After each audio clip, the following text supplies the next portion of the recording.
Hey guys, how's it going? It's 2020. We fucking made it. Happy New Year's to all y'all. So in the last couple videos, I've been trying to cover on how to build your dexterity. Today, I'm gonna digress a little bit from finger rolls, and I'm gonna teach you guys a drill that I like to do to build my dexterity. And I honestly feel like this move should be used as a basic move. So for all you new glovers out there, I need you guys to be practicing this every single day. Some people call this a variety of different things, but me personally, I heard it once called a compression, and that's what I'm gonna call it today. I'm gonna call this a compression. And a compression basically is separating each individual finger. So you're gonna be going 1, 2, 3, and 4. 1, 2, 3, and 4. Now this tutorial video is going to be fairly quick because there's not really much to expand on this, but the reason why I'm teaching it is because this is going to help you with when it comes to like spreading your fingers apart, when it comes to doing your whips, because you really need to spread those fingers apart. Also when it comes to tech, like some people do platforming and then they do like all these compressions on the side and stuff. Even clocking, I've seen people do like clocking. I can't really clock that much, so this is like the most basic thing that I could think of. Yeah, there's just so many different ways that you can utilize a compression. I seen Trump do this compression where he like spreads his fingers open and then he collects them all over again, and just displaying that dexterity really like helps people be like, wow, like that's really aesthetic. So in order to start this move off, you need to put your hand out in the front, and then you're gonna spread your pinky apart, and it's going to be 3 and 1. One thing that you could do is have a little duck hand right here and spread your fingers apart. This will help with stretching those fingers and giving yourself that room, because sometimes these moves are a little difficult to do, especially if you're first starting off, because your hands are not used to that opening. So once you have your pinky out and everything, you're going to move your ring finger towards your pinky without moving your other 2 fingers. So it's gonna go like that, and it's gonna make a Spock. If you guys are familiar with Star Trek, this is a Spock sign.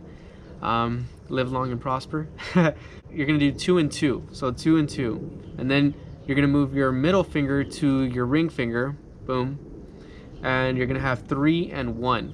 Once again, always stretch in between so you can get that freaking flexibility to be able to spread those fingers apart. And then lastly, your pointer finger is gonna go and collect with everything else. Boom.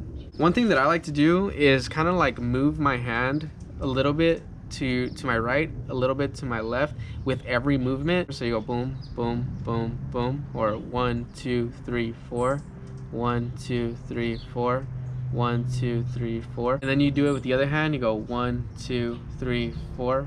1, 2, 3, 4. Once you start getting that dexterity down, and then you get those stretches in there to make them really like pop out and expand, then you can start fucking around with your hands. So now I'm gonna teach you guys a little thing that I learned, and it involves compressions, but I really enjoy doing this move. I still haven't yet fully integrated it into my flow. Like I overthink it, and it's just hard for me to just go into that movement.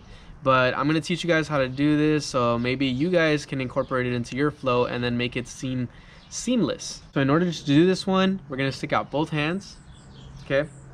And we're going to do a west side and a Spock. West side with just 1, 2, 1, just putting together, and a Spock doing 2 and 2. And we're going to put those hands together like that. And now we're going to move our pinky towards our ring finger. Then we're going to move the middle finger towards the pointer, and then we're going to move the middle finger towards the ring finger, and then finally the pinky sticks out. So you switch over from west side to Spock. Basically you just switch that over, boom, boom, boom, boom, like that. But it gives the illusion kind of like a pendulum, going like that and like that. It's just going left to right, left to right. And when you do it right, it just looks really pretty. So an example would be like this. And once again, I still need to practice this move, but I wanted to show you guys this move just so you can see the possibilities of what you can do with compressions, because there's so much you can do with compressions. They also help with freaking clusters because you're really spreading all your fingers apart. So for all y'all that really want to get into those cluster games and shit, because I really don't know how to do many clusters, it really helps to learn how to spread your fingers apart and get that dexterity in between your fingers, you know. So I personally feel like it should be used as a basic move. So if you're learning how to finger roll, you should learn how to compress your fingers as well, because this is going to help you with tech later on. It's going to help you with your finger rolls. It's going to help you with your whips. It's just going to help you in general, because it's going to build your dexterity in your hands. Some of the things that I've been experimenting with compressions or with these formations like Spock and West Side or whatever is doing them in your whips. So, you know, when we do whips, we kind of just spread our hands apart. I've been trying to do this, like, so trying to change the trail. I'll do a whip, but then I'll put my hand into like a West Side and then I'll finish it, you know. Or I'll do a Spock and then I'll finish it. So it just kind of changes the trail. I'll even fucking just put my fingers down and just do it like that, you know, like different ways to do whips. Yeah, just experiment with your hands. Alright guys, well that's it for me. So as always, if you guys got any value out of this video, make sure to like and subscribe and share this with somebody else that might get something out of this as well. As for all y'all that are watching this and are subscribed and are following me on Instagram, I really do appreciate y'all.